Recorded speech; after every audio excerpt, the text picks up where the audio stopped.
Au nom du Père, du Fils et du Saint-Esprit. Amen. La paix de Jésus soit dans votre maison, sa paix et sa joie. Alléluia. J'espère que vous êtes en forme. Saint Matthieu, chapitre 11, versets 20 à 24. Alors Jésus commença à invectiver les villes où la plupart de ces miracles avaient eu lieu, car elles ne s'étaient pas converties. Malheur à toi, Chorazine, malheur à toi, Bethsaïde, si les miracles qui ont eu lieu chez vous avaient eu lieu dans Tyr et dans Sidon, depuis longtemps elles auraient fait pénitence avec le sac et la cendre. Aussi je vous dis, Tyr et Sidon s'en tireront à meilleur compte que vous au jour du jugement. Et toi, Capharnaüm, vas-tu t'élever jusqu'au ciel? Non, tu descendras jusque chez les morts.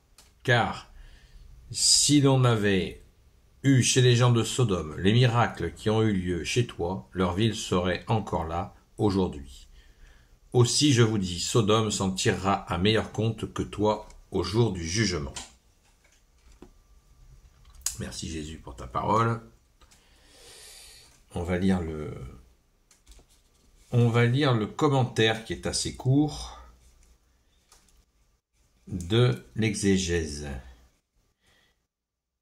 Chorazin et Bethsaïde. Il y avait dans ces deux villes des centres d'études supérieures de religion, mais elles n'avaient pas accueilli l'Évangile.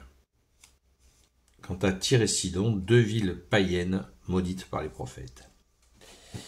Eh bien,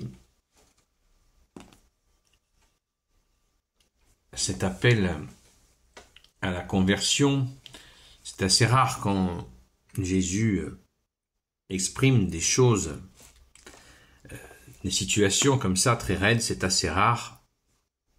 Il nous faut d'autant plus, à mon avis, l'écouter sur cette fameuse conversion. Alors, pour ceux qui ne savent pas ce que cela veut dire,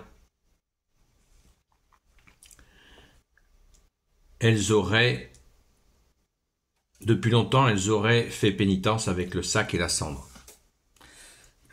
Pour faire pénitence, les gens, les Hébreux, les gens quittaient leur habit classique et se faisaient un habit avec un sac, une toile de jute, quoi. Et ils s'asseyaient sur la cendre. Voilà. C'était une façon de faire de l'époque pour montrer à Dieu la pénitence, son regret de ses erreurs. Et ce moment de Jésus y a quand même fait, dans ces lieux, il y a quand même fait des miracles. Mais il n'y a pas eu contagion. Ce qui est très rare, hein, très très rare. Et le plus dommage, c'est que ça a déjà été le cas pour Tyr et Sidon, des villes païennes qui n'ont pas bougé, quoi, qui n'ont pas accueilli déjà l'Ancien Testament. Et ça continue avec Jésus. Alors, on le constate, cet aspect-là, on le constate quand Jésus va en Samarie. En Samarie, quand Jésus se déplaçait, il envoyait des gens pour préparer la venue de Jésus dans tel ou tel village. Et il y a des villages qui ont refusé Jésus. Ça n'est pas arrivé si souvent que ça, mais c'est déjà arrivé.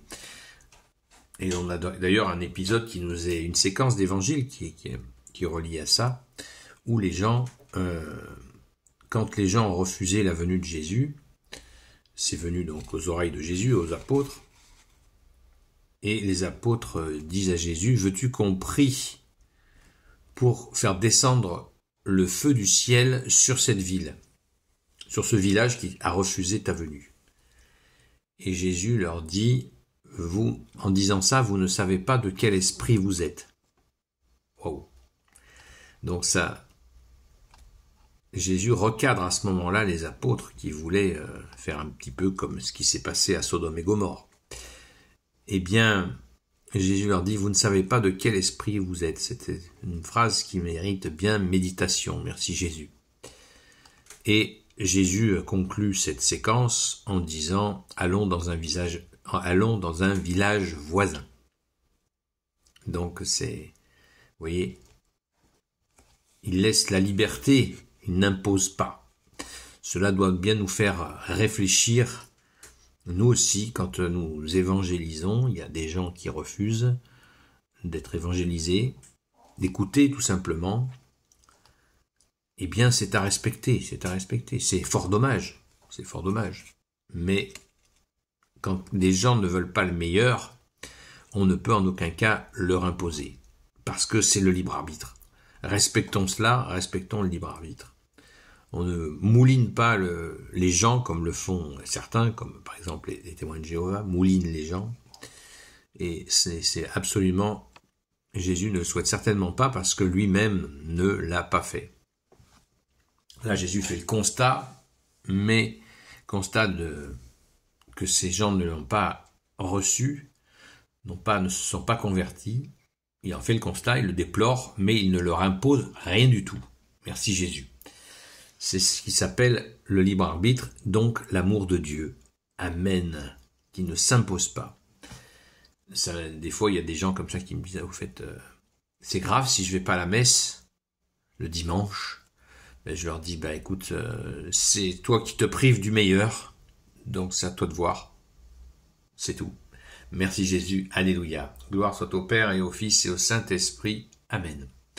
Ô Jésus, toi qui peux tout et qui portes tout, toi le Sauveur, toi l'Emmanuel, je te confie toutes celles et ceux qui regarderont cette vidéo ainsi que leurs proches, selon ta seule volonté, ô Jésus.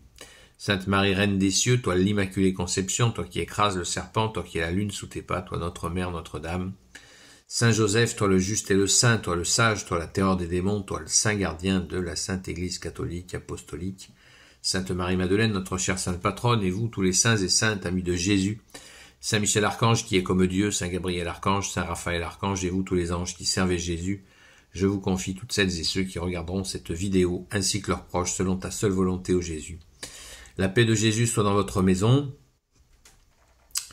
Je vous donne rendez-vous ce soir à la grâce de Jésus sur la chaîne Seul Jésus Sauve sur TikTok. Et encore une fois, eh bien, accueillons le Roi de gloire, le Dieu de nos vies, Jésus. Amen. À très vite.